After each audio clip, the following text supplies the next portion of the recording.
안녕하세요, 여러분. 오늘도 무탈한 하루 보내셨는지요? 오늘 밤에도 밤동화 TV를 찾아주셔서 감사합니다. 오늘 첫 번째 들려드릴 이야기는 고사성어 문경지교의 유래에 관한 이야기랍니다. 생사를 같이 할 수 있는 매우 소중한 벗이라는 의미가 담긴 이 고사성어에 옛날 중국의 조나라 장군 연파와 조나라 재상 인상여의 이야기가 전해진답니다. 비록 작고 약한 나라이지만 뛰어난 두 사람의 존재로 인해 다른 나라가 만만히 보지 못했다는 것이 참 인상 깊답니다. 두 사람의 어떤 일로 인해 문경지교라는 말이 생겨났는지를 시작으로 오늘도 흥미진진한 옛 이야기 들으시고 편안한 시간 되시길 바랍니다. 목숨도 같이 하는 진실한 우정. 때는 중국의 전국시대, 힘이 약하고 작은 조나라와 이웃에서 조나라를 호시탐탐 집어삼키려는 크고 강한 진나라가 있었답니다.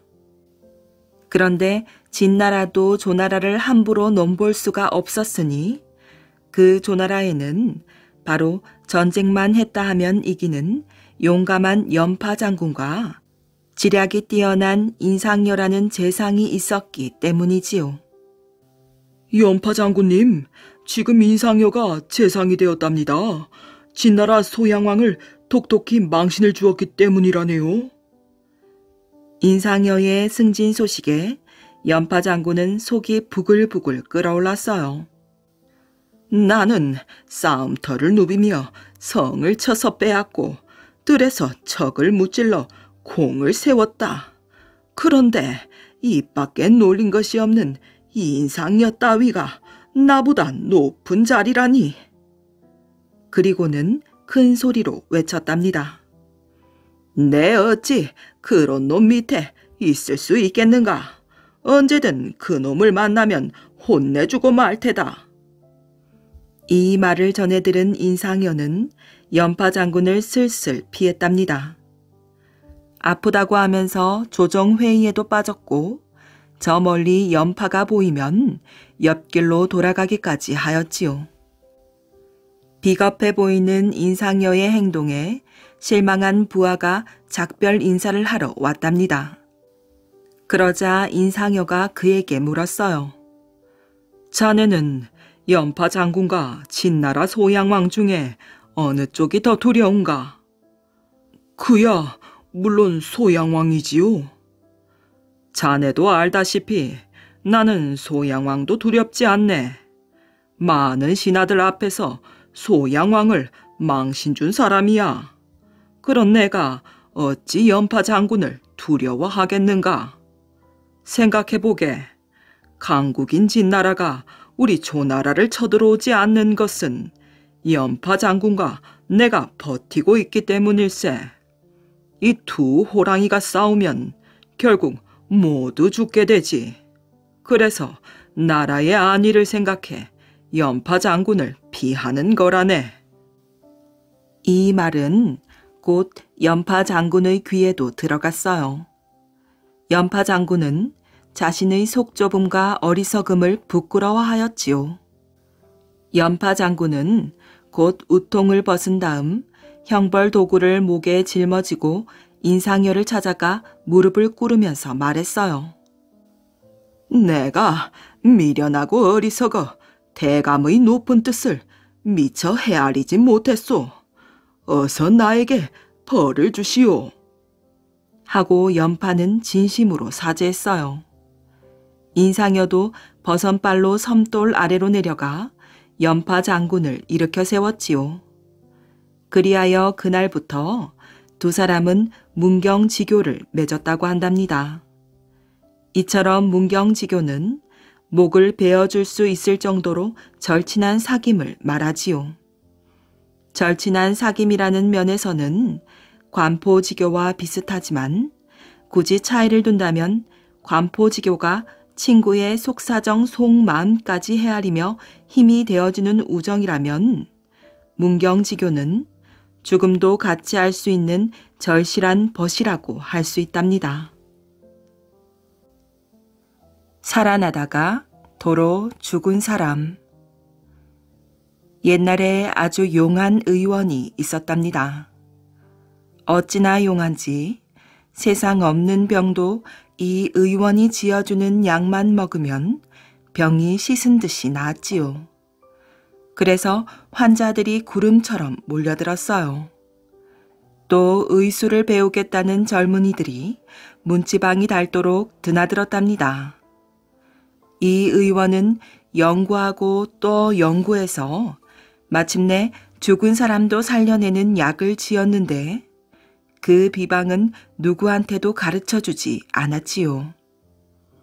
세월보다 더 무서운 것은 없는지라 의원도 별 수 없이 늙어 죽게 되었답니다. 의원은 죽기 며칠 전에 자기가 가장 믿는 제자를 불러 유언을 했어요. 내가 죽는다고 너무 슬퍼하지 말거라. 벽장 속에 감추어둔 약이 있으니 내가 죽거든 그 약을 발끝에서부터 발라다오. 그러면 내가 다시 살아날 것이다. 이 일은 너 혼자만 알고 있다가 그대로 하거라. 과연 며칠 뒤 의원이 죽었답니다. 스승이 죽자 제자는 얼른 벽장에 감추어둔 약을 꺼내 발바닥부터 바르기 시작했어요. 참 희한하기도 하였지요. 차디차게 식었던 발바닥부터 다시 온기가 돌며 시체가 살아나는 것이었어요. 한참 열심히 약을 바르던 제자가 문득 동작을 멈추었지요. 가만히 있자. 스승께서는 이 약의 제조법을 일러주시지 않았소. 이 약을 다 바르고 나면 스승은 살아나시겠지만 내가 죽었을 때에는 어떻게 하면 좋을까? 그래, 이왕 스승은 돌아가셨으니 이 약은 내가 죽었을 때 쓰게 남겨두도록 하자. 제자는 이렇게 생각하고 약을 그만 발랐지요. 살아나던 스승의 몸이 다시 싸늘하게 식은 건 물론이었어요. 마침내 그 용한 의원은 두 번 다시 이 세상 사람이 되지 못하고 땅속에 묻히고 말았답니다. 세상에 세월을 이기는 장사 없다고 의원의 제자도 늙고 병들어 죽을 때가 되었지요. 제자는 숨을 거두는 자리에서 아들에게 유언을 남겼답니다. 벽장 속에 평생토록 감추어둔 약이 있으니 내가 죽거든 그 약을 발끝에서부터 온 몸에 고루 바르도록 해라. 그러면 다시 살아날 것이다. 유언을 남긴 그 다음 날인가 제자가 숨을 거두자 아들이 벽장에서 약을 꺼내 아버지의 시체에 바르기 시작했어요. 약을 바르자 차갑게 식었던 몸이 다시 따뜻해지며 살아나기 시작하는 거예요. 아들은 너무나도 기뻐서 열심히 약을 발랐답니다.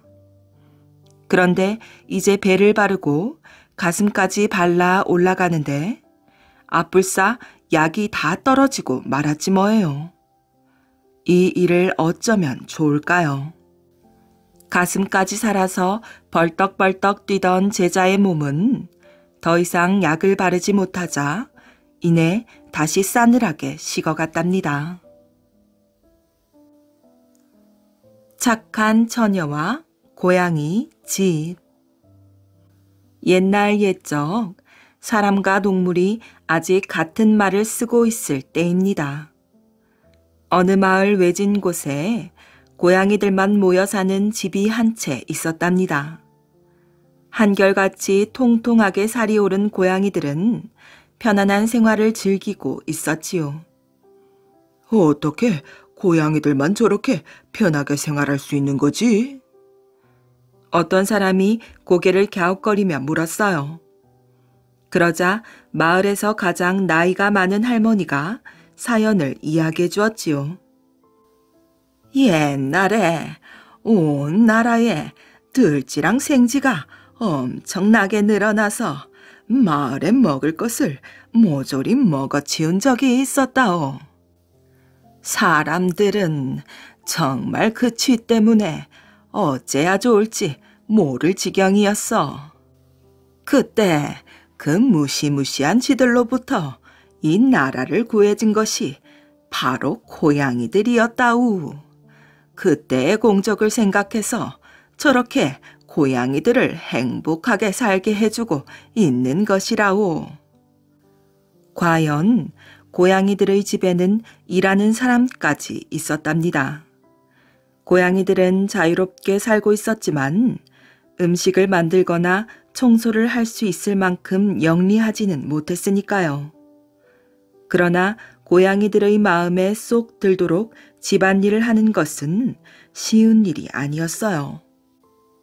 더구나 마음 내키는 대로 행동하는 고양이들이었으므로 일하는 사람이 오래가지 못하고 바뀌었답니다. 어느 날이었지요. 한 처녀가 고양이들의 집에 새로 일하러 왔답니다. 고양이들은 신기해하며 10마리씩 짝을 지어 부엌으로 와서는 처녀의 일을 방해하였지요. 처녀의 발 밑으로 파고든다든지 식탁이며 선반, 의자에 올라가 온갖 장난을 하는 것이었어요. 하지만 마음씨 착한 처녀는 화를 내지 않았답니다. 아기 고양이들이 바닥에서 뒹굴고 있으면 안아주고 싸우는 고양이가 있으면 달래주었어요. 늙어서 다리가 불편한 할머니 고양이는 무릎에 앉혀 쓰다듬어 주었고요. 고양이들은 야옹야옹 마음껏 응석을 부렸답니다. 새로운 일하는 사람이 마음에 들었다는 뜻이지요. 세상에 이렇게 마음씨 착한 사람은 처음이야. 가장 까다로운 할아버지 고양이가 말했어요. 그러던 어느 날이었어요. 처녀가 부엌 한 구석에서 훌쩍훌쩍 울고 있었답니다. 그 모습을 보고 할머니 고양이가 말했어요. 누가 못된 장난이라도 했는가? 아니요, 그런 게 아니에요. 여러분은 모두 너무나 잘해주는걸요. 저는 그냥 오랫동안 집에 돌아가질 못해 어머니가 보고 싶어서 그러는 겁니다. 처녀가 대답했지요. 그런 것이라면 당장 집으로 돌아갔다가 마음이 내키면 다시 와줘요. 아참, 돌아가기 전에 그동안 일을 잘해준 답례를 해야지. 나를 따라와요. 할머니 고양이는 지하실에 있는 방으로 처녀를 데려갔어요. 그곳에는 큰 항아리와 작은 항아리가 한 개씩 놓여 있었지요. 어느 쪽이든 마음에 드는 항아리의 물로 얼굴과 몸을 씻어봐요. 처녀는 작은 항아리의 물로 얼굴과 몸을 씻었답니다. 그러자 처녀의 얼굴이며 몸이 새하얗고 투명하게 빛나게 되었어요. 눈부시게 아름다운 모습으로 변한 것이지요. 처녀는 몹시 기뻤답니다. 고양이들에게 작별 인사를 한 처녀는 집으로 돌아왔어요. 어머니와 언니는 몰라보게 아름다워진 처녀를 보고는 깜짝 놀랐어요. 질투가 난 어머니와 언니는 처녀가 일한 대가로 받아온 돈을 모두 빼앗아버리고 말았답니다. 이번에는 내가 가서 고양이가 주는 선물을 받아와야겠어. 욕심쟁이 언니는 처녀 대신 고양이들의 집으로 갔답니다. 그러나 언니는 처녀와 달랐어요. 고양이들이 부엌 근처에만 가도 문을 세게 탁 닫았답니다. 장난꾸러기 고양이가 창문으로 들어가기라도 하면 빗자루를 휘둘렀지요. 정말 귀찮게 구는구나. 게다가 날이 갈수록 집안일은 점점 엉망이 되었지요. 부엌에는 늘 지저분한 접시며 냄비가 굴러다니고 방 구석구석마다 먼지 천지였어요. 그뿐 아니라 천장과 창문은 거미줄 투성이었고 침대는 단 한 번도 정리되어 있는 적이 없었답니다. 고양이들은 투덜투덜거리기 시작했어요. 흰 나비발이 퉁퉁 부어올랐어. 저 사람이 발로 찼기 때문이야.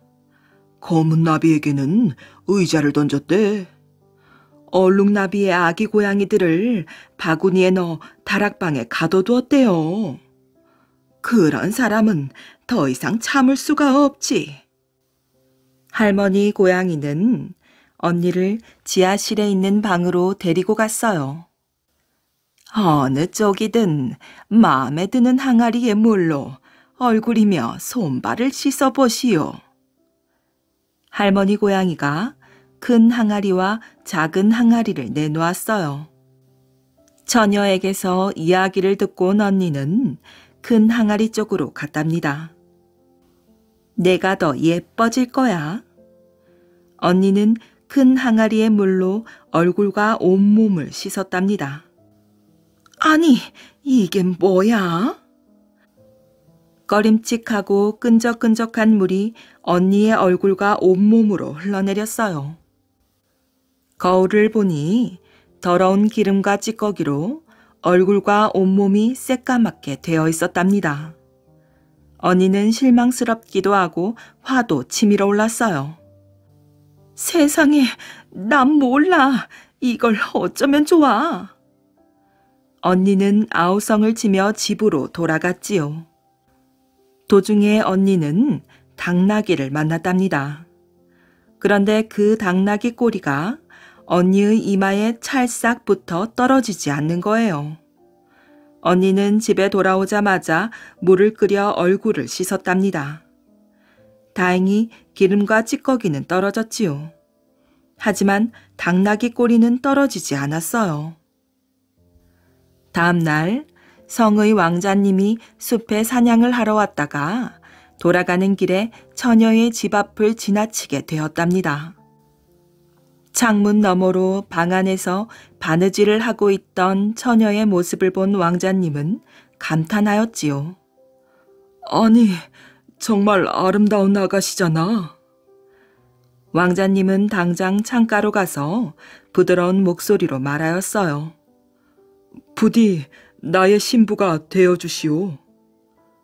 예, 그러겠습니다. 처녀가 대답하였어요.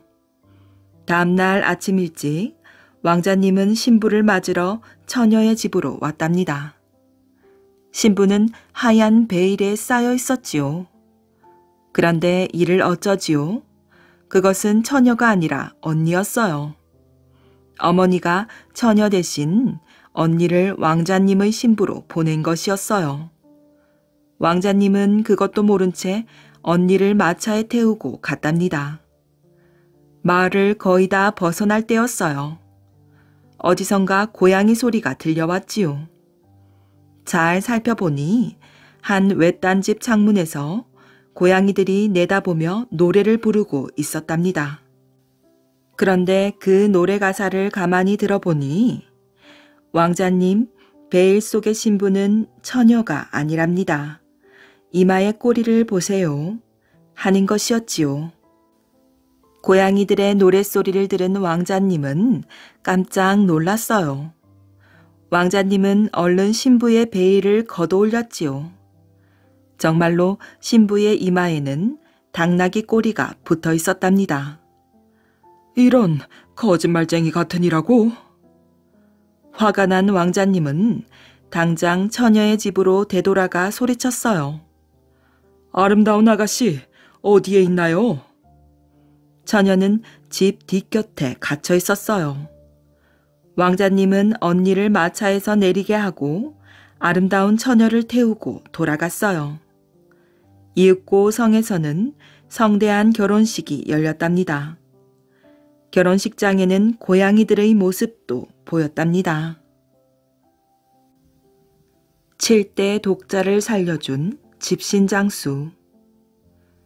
옛날 어느 시골에 아들 하나를 키우며 가난하게 살아가는 호라비가 있었답니다. 그는 땅 한 떼기 없이 집신을 삼아 팔아 겨우 두 사람 입에 풀칠이나 하며 어렵게 살았지요. 그런데 아들이 연함은 살이 되자 한양으로 가서 돈을 벌어보겠다고 집을 나간 것이에요. 그리고 한양에 간 아들놈은 10여 년이 되도록 소식 없이 애를 태우더니만 하루는 편지가 왔답니다. 그 편지 내용은 한양 아무 곳에 사는데 잠깐 다녀가라는 것이어서 부랴부랴 떠나갔지요.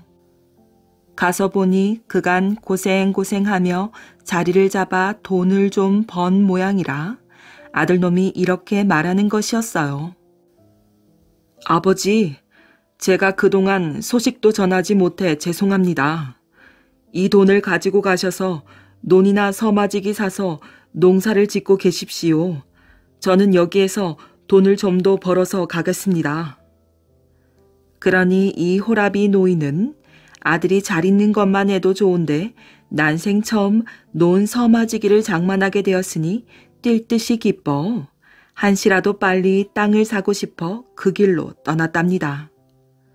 그리하여 며칠을 걷자니 다리가 아프기도 하고 목도 말라 물가에 있는 정자로 가서 물을 마시고 쉬고 있었지요. 그런데 하도 서둘러 떠나오다 보니 돈 구경을 제대로 못했는지라 개나리 보찜 속에 잘 넣어둔 돈꾸러미를 끌어내어 본 것이에요. 그리고 잠시 후 길을 떠나 얼마쯤 오다 보니 이상하게도 개나리 보찜이 가볍게 느껴져 보니 이걸 어쩐담 그 속에 돈꾸러미가 없는 게 아니겠어요. 그러니 실성한 사람처럼 허둥지둥 그 정자까지 뛰어가 봤지만 돈은 안 보이고 한 노인이 그 근처에서 서성대고 있다가 무얼 그리 찾으시오? 라고 물어 사정 이야기를 했더니 글쎄 돈꾸러미를 주는 게 아니겠어요. 그러면서 길가에 떨어져 있길래 주인이 오길 기다렸소 하는 것이었어요. 그래서 100배 살해하고 그곳을 떠났답니다. 그리고 그 다음 날 막 내를 건너려고 하는데 간밤에 온 비로 위험할 것 같아 여러 사람이 망설이고 있었지요. 그런데 저편에서 한 젊은이가 주저하지 않고 혼자서 내를 건너려 하다가 그만 실족해서 허우적거리며 떠내려가는 게 아니겠어요. 그러나 어느 누구도 선뜻 그 사람을 구하려고 하지 못하였지요. 이 노인은 주위를 둘러보다가 저 사람을 구하는 사람에게 논 서마지기 살 돈을 주겠소 라고 하자 그제서야 젊은 녀석이 뛰어들어가 건져 내오는 것이었어요. 노인이 논 서마지기 살 돈을 주고 떠나려 하는데 물에 빠졌던 그 젊은이가 굳이 자기 집에 가자는 것이었어요. 그래서 마지못해 따라갔는데 글쎄 그 젊은이의 아버지가 바로 어제 자기가 잃었던 돈을 찾아주었던 그 노인이었으니 참으로 기이한 인연이 아니겠어요. 그리고 그 노인은 7대 독자인 아들의 목숨을 살려준 은인이라고 칙사 대접을 하며 붙잡았지요. 그러면서 함께 살자고 하는 것을 고향으로 꼭 돌아가겠다고 고집을 피우자 그럼 내년 봄이 되거든 가시구려 라고 해서 근 반년 동안 잘 먹고 잘 놀다가 길을 떠나 집에 돌아왔답니다. 그런데 이게 웬일이지요? 초가 삼간 자기 집은 간 곳이 없고 거기에는 큰 기와집이 서 있으니 말이에요. 그래서 마을 친구에게 물었더니 이런 말을 하는 것이었어요. 아니 자네가 한양에서 돈과 사람을 보내어 집도 짓고 논도 한섬지기씩이나 사게 하고선 무슨 소린가? 그리하여 이 노인은 다시 7대 독자집 노인을 찾아가 고맙다는 인사를 하고 그 길로 한양으로 가서 고생하는 아들을 데려다가 장가들여 손자 재롱 보며 잘 살았답니다. 금빛 물고기의 은혜 갚음. 옛날 경상도 밀양에 상당동이라는 마을이 있었답니다. 이 마을에는 박곤이라는 젊은 농사꾼이 살고 있었지요. 어느 날 박곤은 물고기를 잡으려고 작사를 들고 남천강으로 나갔답니다. 강 한가운데로 들어가 물고기를 찾아 한참 헤매던 박곤은 마침내 팔뚝만한 은어 한 마리를 작살에 꿰었어요. 박곤은 기쁜 마음에 강 기슭을 한다름에 내달렸지요. 그런데 어디선가 비명 소리가 들렸어요. 소리나는 쪽을 자세히 살펴보니 큰 바위 밑에서 소뚜껑보다도 더 큰 자라가 눈부신 황금빛 물고기의 옆구리를 사정없이 물어뜯고 있었답니다. 자라에게 쫓기던 물고기는 박곤을 올려다보며 살려달라고 애원하는 듯 눈을 껌뻑였지요. 불쌍한 생각이 든 박곤은 들고 있던 작살로 자라의 목을 힘껏 내리찍었어요. 자라는 물었던 금빛 물고기를 놓아버리고 작살에 찔려 올라왔답니다. 목숨을 건진 금빛 물고기는 지느러미와 꼬리를 흔들며 박곤의 다리에 몸을 비볐어요. 고맙다는 인사 같았지요. 박곤은 벙긋 웃어 보이고는 강 기슭으로 걸어 나왔어요. 그런데 웬일인지 금빛 물고기는 헤엄쳐 가지 않고 박곤의 뒤를 졸졸 따라왔답니다. 박곤은 이상한 생각이 들어 허리를 굽히고 물속을 찬찬히 들여다보다가 깜짝 놀라고 말았지요. 방금 잡은 것만한 자라 몇 마리가 금빛 물고기 주변을 빙빙 돌고 있었답니다. 금빛 물고기를 또 해치려는 것이 틀림없었어요. 그대로 두고 가면 반드시 자라의 먹이가 될 것이었어요. 물고기야, 그럼 나랑 같이 가자.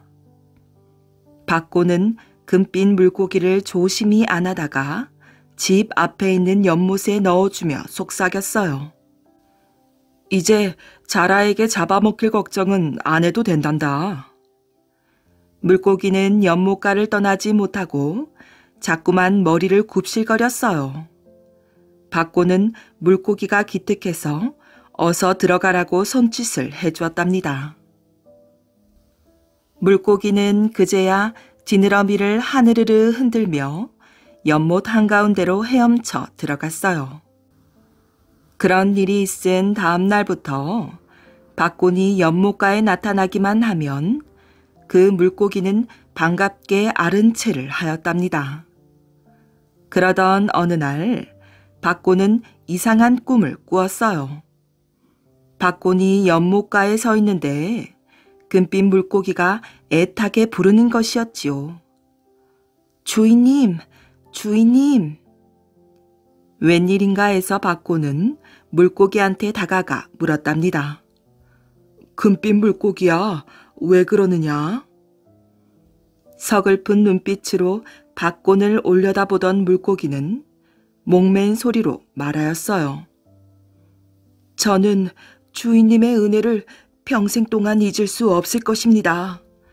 주인님은 제 목숨을 살려주었을 뿐만 아니라 분에 넘치는 사랑을 안겨주었습니다. 저는 주인님 덕분에 용이 되어 하늘로 올라갈 것입니다. 금빛 물고기야. 박곤은 헤어지는 것이 섭섭해서 물고기를 불렀으나 어디로 갔는지 보이지 않았답니다. 박곤은 꿈이 하도 이상해서 그 이튿날 아침 연못가로 나가보았어요. 아니나 다를까 연못가는 쥐죽은 듯이 고요했지요. 여느 때 같으면 금빛 물고기가 나타나 앓은 체를 하련만 그림자도 보이지 않았답니다. 이때 갑자기 사방에서 검은 구름이 몰려오더니 꽈르릉 하고 하늘이 무너지는 듯한 소리가 들렸어요. 순간 연못이 양쪽으로 쭉 갈라지면서 물기둥이 하늘로 치솟아 올랐지요. 그 물기둥 속에서는 이런 말이 울려나왔어요. 주인님, 주인님, 부디 안녕히 계십시오. 제가 쓰고 있던 가죽을 두고 가오니 이것으로 갑옷과 투구를 만들어 쓰고 무술을 닦으십시오. 그러면 꼭 장수가 될 것입니다. 말소리가 점점 멀리 사라지자 하늘은 다시 맑게 개었어요. 박콘이 발밑을 내려다보니 정말 커다란 금빛 물고기 가죽이 있었답니다. 박곤은 그 가죽을 가져다가 갑옷과 투구를 만들었어요. 그러고는 날마다 일하고 난 짬에 뒷산에 올라가 무술을 익혔답니다. 금빛 갑옷을 입고 훈련을 했더니 활쏘기와 칼쓰기가 얼마나 빨리 느는지 박곤은 얼마 안 가서 마침내 용감한 장수가 되었어요. 박곤은 농사 일을 하다가도 외적들이 쳐들어오기만 하면 그 갑옷을 입고 싸움터로 나가 적을 물리치곤 하였지요. 그 갑옷은 참으로 신기해서 아무리 센 화살과 칼도 뚫지 못했답니다. 게다가 박곤은 무술까지 뛰어나 그 누구도 박곤을 당할 사람이 없었어요. 외놈들은 그때마다 제놈들의 뜻을 이루지 못하고 쫓겨가곤 하였답니다. 날이 갈수록 박곤은 유명해지기 시작했어요. 그래서 다른 나라에서까지 박곤을 장군이라고 부르게 되었답니다. 나중에는 금빛 갑옷을 입은 박곤 장군을 보기만 해도 외놈들은 오줌을 찔끔찔끔 흘리며 도망치고 말았지요. 우리 군사들은 싸움에서 이길 적마다 박곤 장군에게 이렇게 물었어요. 박곤 장군, 우리가 싸움마다 이기는 것은 장군이 입고 있는 갑옷 때문이라는 말이 돌고 있습니다. 장군이 입은 그 갑옷에 어떤 사연이 있는지 좀 들려줄 수 없습니까? 박곤 장군은 그럴 적마다 허허 웃고 나서 대답했지요. 내 언젠가 때가 되면 그 사연을 말해주지. 소박하고 겸손한 박곤 장군은 자랑이란 것을 몰랐고 오직 농사일을 하고 무술을 익히는 데 시간을 보냈답니다. 그러던 어느 해 봄이었어요. 나라에서는 군사들의 무술 실력을 높이기 위해 무술 대회를 벌였답니다. 경기 종목은 말타기, 활쏘기, 창과 칼쓰기 등 여러 가지로 나누어 치렀어요. 박곤 장군도 이 대회에 참가했지요. 한다 하는 장수들이 경기에 참가했지만 그 누구도 박곤 장군을 당해내지 못했답니다.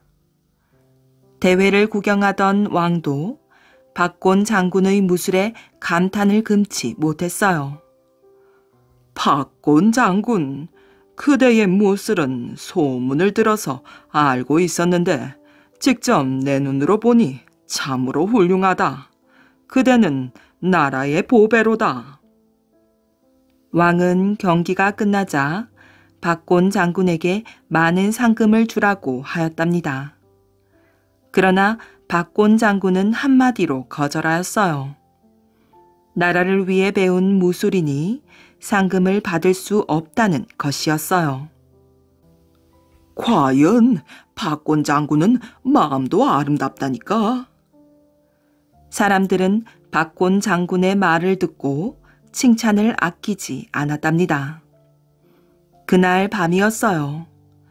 피곤해서 깊이 잠든 박곤 장군은 어렴풋이 문 열리는 소리에 눈을 번쩍 떴답니다.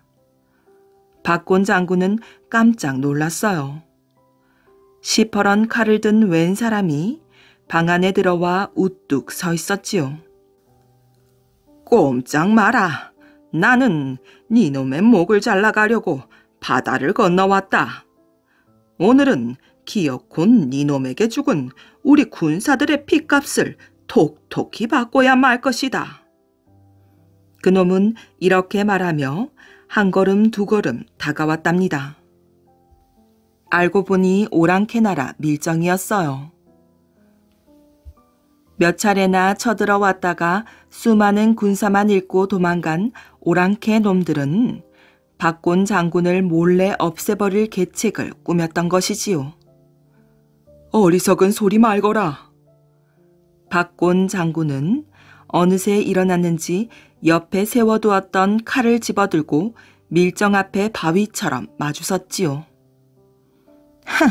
네 놈이 갑옷을 입었을 때는 누구도 당할 수 없다는 걸 알고 있다.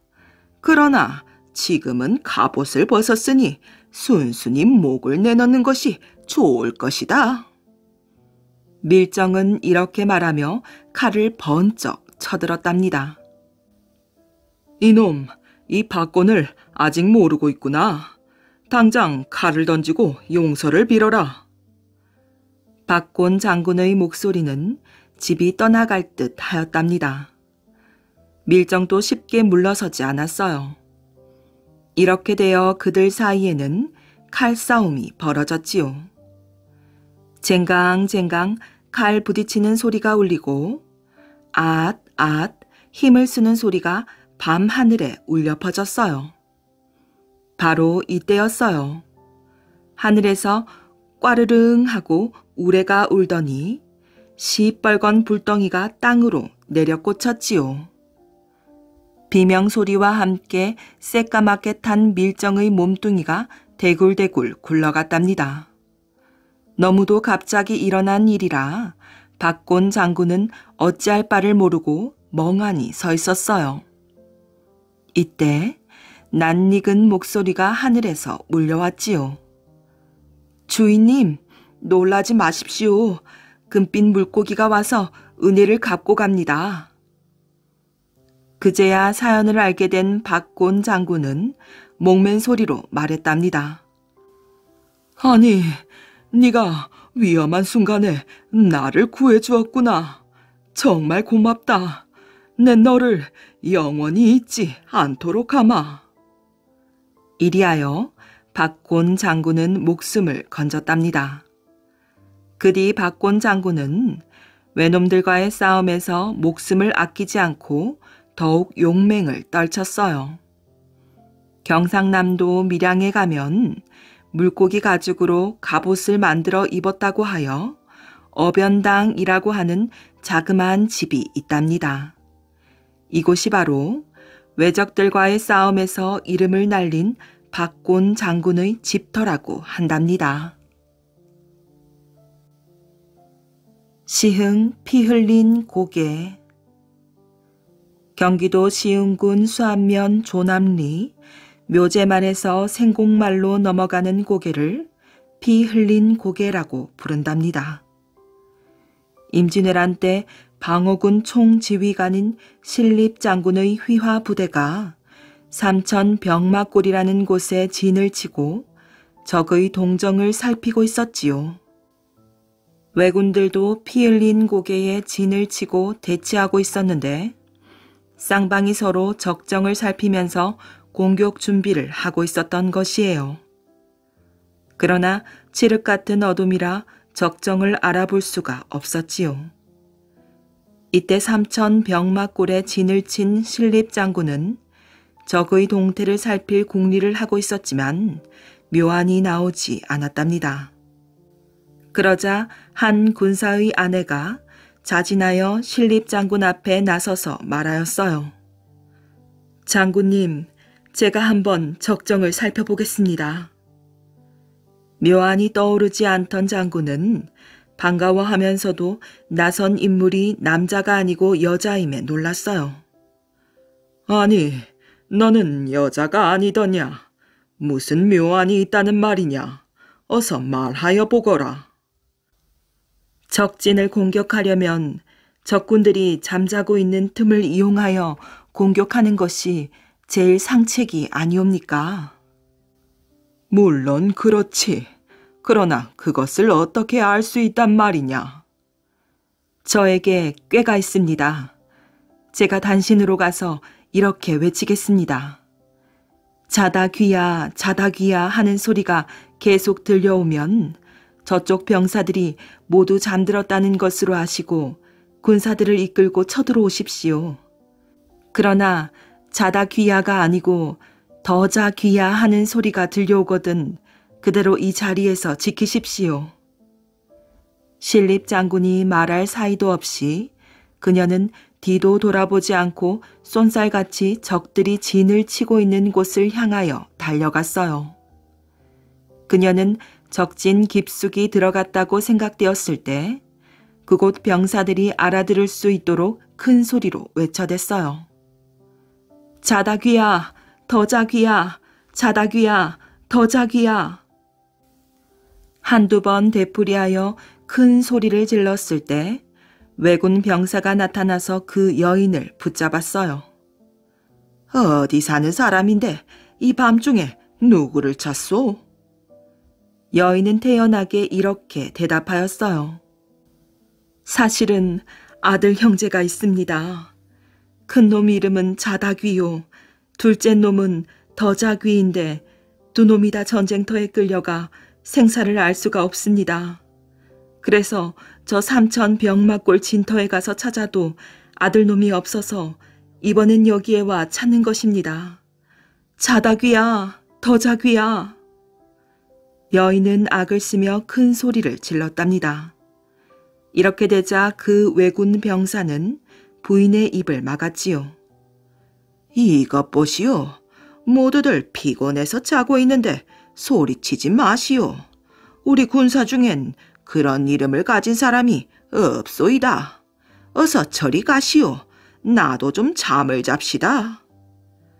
왜군 병사는 여인을 내몰았어요. 이에 여인은 속으로 웃음을 터뜨리며 돌아섰지요.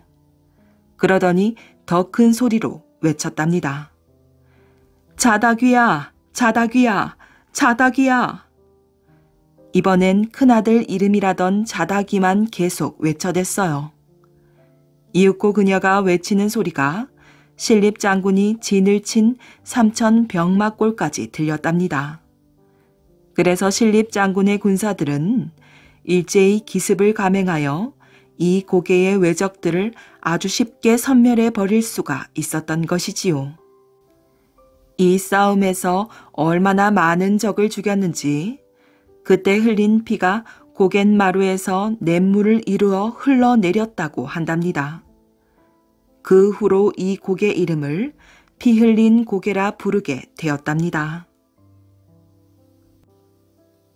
귀신 잡는 젊은이. 옛날 어느 시골에 성격이 걸걸하고 활발한 젊은이가 살고 있었답니다. 어느 날 이 사람이 먼 곳에 있는 친척집에 볼 일이 있어 나들이를 가느라고 전날 저녁 동네 앞 개울에서 잡은 생선 한 마리를 들고 첫 새벽 일찌감치 길을 나섰답니다.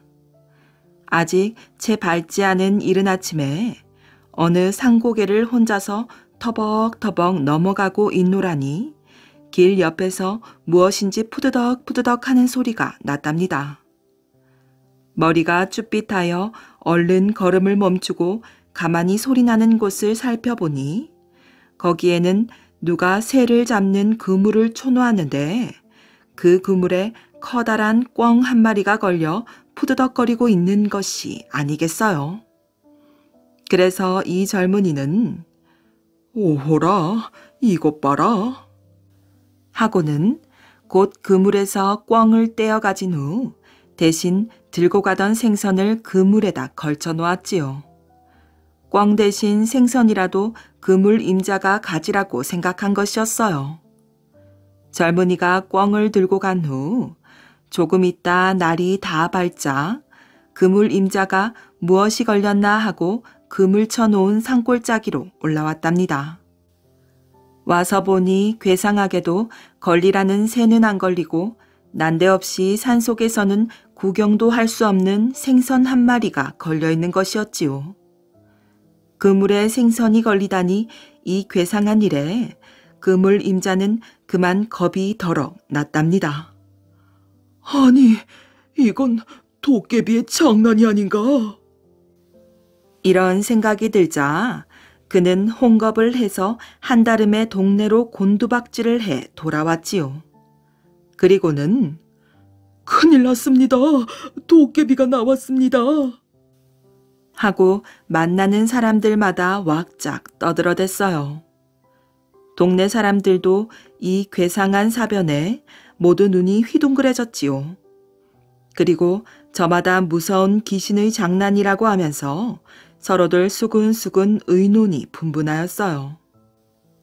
마침내 동네 사람들은 동네에 무슨 큰 병고가 일어날 흉한 징조라고 의견이 일치되어 산신령을 모셨다는 건넌 마을 신장 할미에게 물어보러 갔답니다.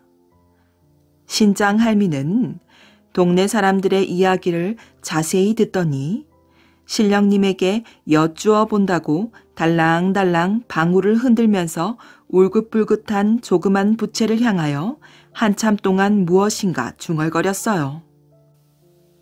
아하, 그 생선은 산신령님의 변신인데 요새 동네 사람들의 정성이 부족하여 산제사를 안 지냈기 때문에 산신령님이 노하여 동네 사람들을 벌주기 위해 그런 것인즉 무슨 병고가 생기기 전에 속히 그 생선을 모셔놓고 정성껏 치성을 드려야 되겠다 하고 엄포를 놓았답니다. 그 말을 듣고 동네 사람들은 더욱 겁이 나서 아이고, 어서 가서 빨리 치성을 드려야겠네. 하고 노파에게 값은 달라는 대로 줄 터이니 어서 그 생선을 모시고 치성을 드려달라고 부탁하였지요. 어떻게 해서든지 산신령의 노기를 풀어 동네의 큰 재변을 면해야겠다고 동네 사람들은 생각하였어요. 그리하여 그 그물 쳤던 자리에 부랴부랴 조그만 당집을 짓고 그 안에 생선을 모셔놓고 온갖 재물을 갖춰 차려놓은 후에 촛불을 밝히고 만수향을 피우며 치성을 정성껏 드렸답니다. 신장 할미는 큰 횡재를 만났다고 재상 앞에 엎드려서 신이나 푸념을 외우고 동네 사람들은 저마다 제복을 차려입고 그 주위에 옹기종기 둘러서서 그것을 지켜보고 있었지요. 그런데 마침 그때 먼 친척집에 갔던 젊은이가 돌아오다가 이것을 보았답니다. 며칠 전까지만 해도 아무것도 없던 자리에 벼랑간 난데없는 당집이 생기고 동네 사람들이 하얗게 모여서서 제사를 지내는 것을 보자 젊은이는 수상하여 이게 웬일이냐고 물어보았지요. 그러니 동네 사람들은 그동안 여기에서 일어난 일을 자세히 젊은이에게 이야기해 주었어요. 젊은이는 그 이야기를 듣고 너무도 어처구니가 없어 터져 나오는 웃음을 간신히 참았답니다. 그리고 산신령이라고 모셔놓은 것을 보니 그것은 과연 전날 자기가 동네 앞 시내에서 잡아가지고 오다가 꿩과 바꾼 그 생선이 틀림없었어요. 그래서 젊은이는 다짜고짜 곧 당집 안으로 들어가 모셔놓았던 생선을 덥석 집어가지고 나오며 염려 마십시오. 제가 다 해결해 드릴 터이니 하고 곧 동네 사람들더러 모닥불을 놓아달래서 그 불에다 생선을 구워서 맛있게 뜯어먹었어요. 그리고는 산신령을 먹다니 저런 사람이 어디 있느냐고 눈이 휘둥그레서 쳐다보고 있는 동네 사람들을 보고 자, 보십시오. 내가 이렇게 산신령님을 먹어버렸으니 이제는 아무 일도 없습니다. 염려 마시고 이왕 차려놓은 재물은 함께 먹읍시다. 나는 귀신을 잡아먹기로 유명한 사람이 올시다. 하고 허풍을 떨었답니다. 그 후에 동네에는 아무런 병고도 없었지요. 그리고 젊은이는 귀신을 잡는 사람이라고 소문이 떠들썩하게 나게 되었어요. 그 인근에서 귀신 잡는 젊은이라면 모르는 사람이 없게 되었지요. 그런데 그 후 얼마 되지 않아 어느 시골 부잣집에 갑자기 귀신이 장난치는 일이 생겼답니다. 밤이면 그 집 뒷곁 오래 묵은 나무 속에서 무서운 귀신이 나타나 별별 장난을 다하고 나중에는 주인집 딸을 제물로 바치라고 호령을 하는 등 폐단이 많다는 것이었어요. 그래서 이 부잣집에서는 젊은이를 데려다가 이 귀신을 잡기로 하고 머슴을 보내어 청하였지요. 부잣집의 청을 받고 보니 젊은이는 난처하기 짝이 없었답니다. 그래서 그는 전날 그 소문은 멀쩡한 거짓말이라는 것을 세세히 이야기해주고 자기는 도저히 귀신을 잡을 재간이 없다고 사양하였지요. 그러나 머슴들은 이 말을 전혀 고지 듣지 않고 젊은이가 가기 싫어 핑계를 대는 줄로만 알았답니다. 너무 사양하지 마십시오. 그다지 멀지도 않은 곳이오.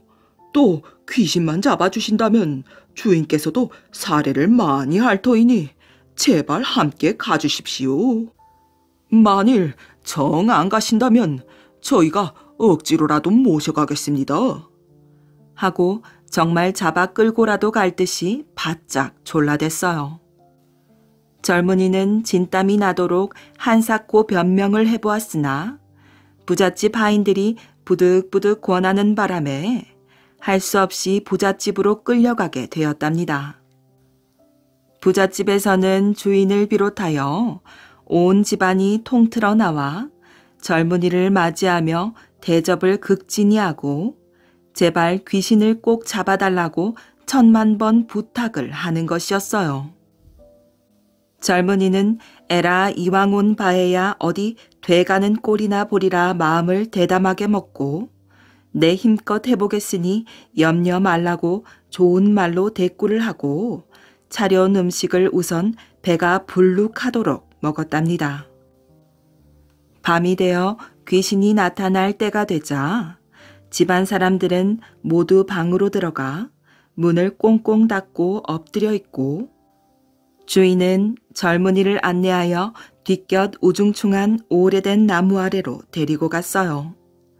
그리고는 오늘 저녁 귀신이 하는 양을 잘 보아두었다가 내일 저녁은 꼭 귀신을 잡아달라고 신신 부탁을 하였답니다. 넓은 뒤뜰 담 밑에는 잡초가 무성하니 우거졌고 그 한편 구석에 몇백 년이나 묵은 듯 싶은 나무가 그야말로 귀신같이 우뚝 서서 하늘을 덮고 있었어요. 밤은 점점 깊어오고 사방은 쥐죽은 듯이 고요한데 젊은이는 애써 마음을 도사려 먹고 귀신 나오기를 기다리고 있었답니다.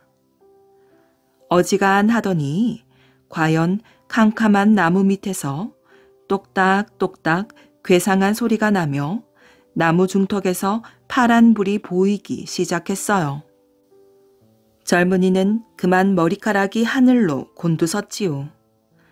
그러나 간신히 참아가며 동정을 살피고 있으려니 그 파란 불이 두어 번 나무 둘레를 빙빙 돌아다니다가 벼랑간 딱 하고 벼락치는 소리를 내었답니다.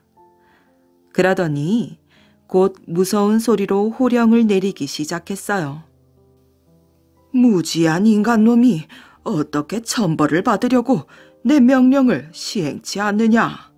만일 끝끝내 내 앞에 네 딸을 갖다 바치지 아니하면 너희 온 집안 식구가 다 죽을 줄 알거라.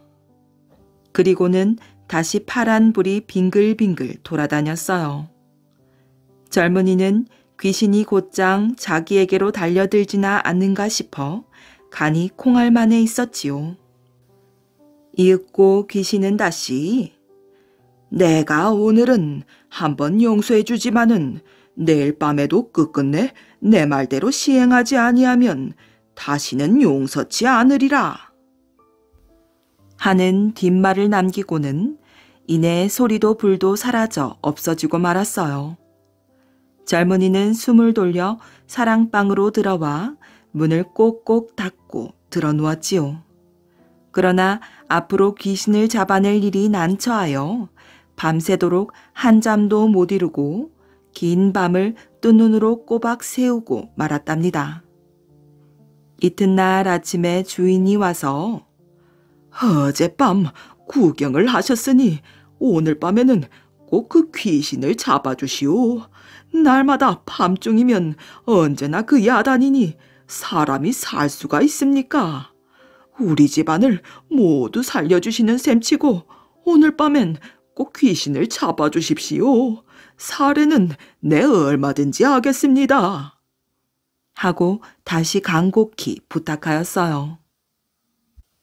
젊은이는 할 수 없이 겉으로는 네네 하고 있었으나 속으로는 오늘은 낮 동안에 도망을 해야 되겠다고 잔뜩 도망칠 궁리만 하고 있었지요.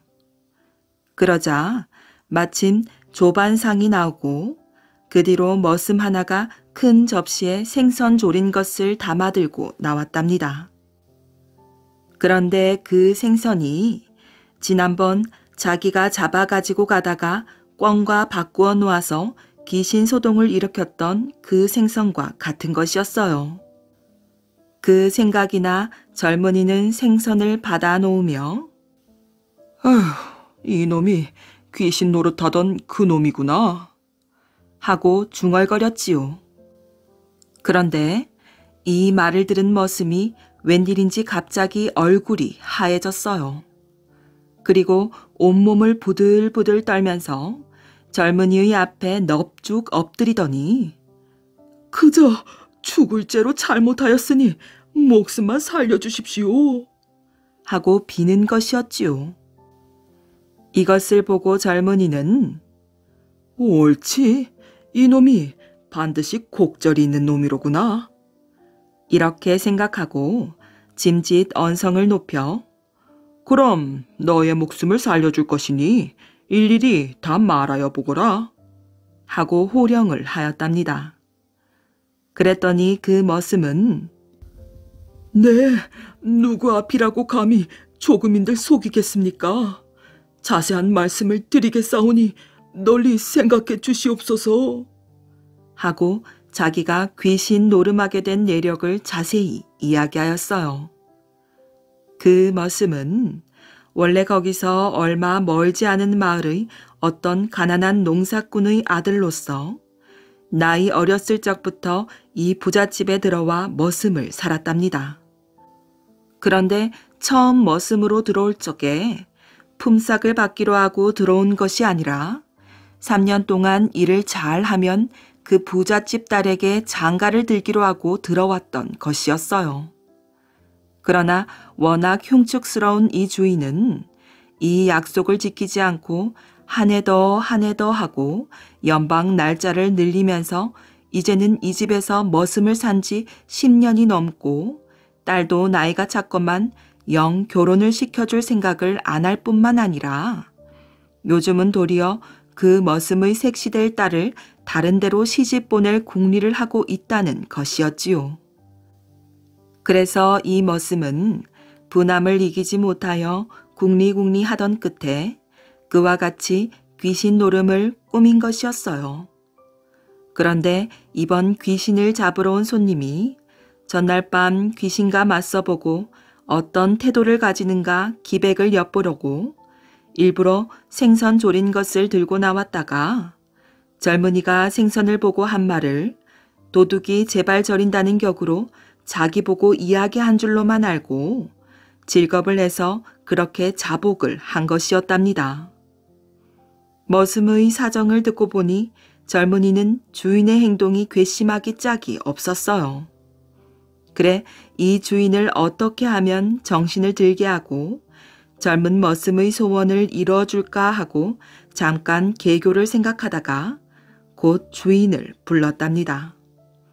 그리고는 네, 귀신을 잡긴 잡겠으나 내 말대로 해야 망정이지 그렇지 않으면 귀신을 잡지 못하겠소. 하고 조건을 내걸었어요. 그러니 주인은 돈이나 많이 달라는 줄 알고 네, 수고비는 달라시는 대로 얼마든지 드리겠사오니 말씀만 하십시오. 하고 말했답니다. 용덕이는 머리를 설레설레 저으면서 아니요, 그런 게 아니라 귀신이 제물로 바치라는 당신 딸은 이미 임자가 있는 몸인데 아직 임자에겐 내주지 않고 있기 때문에 귀신이 장난을 하는 것이니 그 딸을 오늘 중으로 당장 임자에겐 내주시오. 그러면 내 곧 귀신의 장난을 없애줄 것이오. 그렇지 못한다면 당신네는 귀신한테 끝내 멸망을 당할 것이오. 하고 으름장을 놓았답니다. 주인은 깜짝 놀랐어요. 머슴과의 약속은 자기와 머슴 외에는 감쪽같이 아직 아무도 아는 사람이 없는데 이 사람이 벌써 그런 내막까지 두루 알고 있는 것을 보니 과연 명인이로구나 생각하였지요. 그리하여 곧 분부대로 하겠사오니 제발 귀신만 잡아주십시오. 하고 간청하였어요. 그리고는 곧 그날로 갑작스레 잔치를 차려 딸을 머슴에게 내주었답니다. 젊은이는 이것을 보고 옆에서 싱글싱글 웃고 머슴은 너무 기뻐 젊은이에게 100배 1000배 감사함을 사려하였지요. 물론 그 다음부터 이 부잣집에는 다시 귀신이 나타나지 않고 귀신 잡는 젊은이의 소문은 한층 더 높아졌답니다.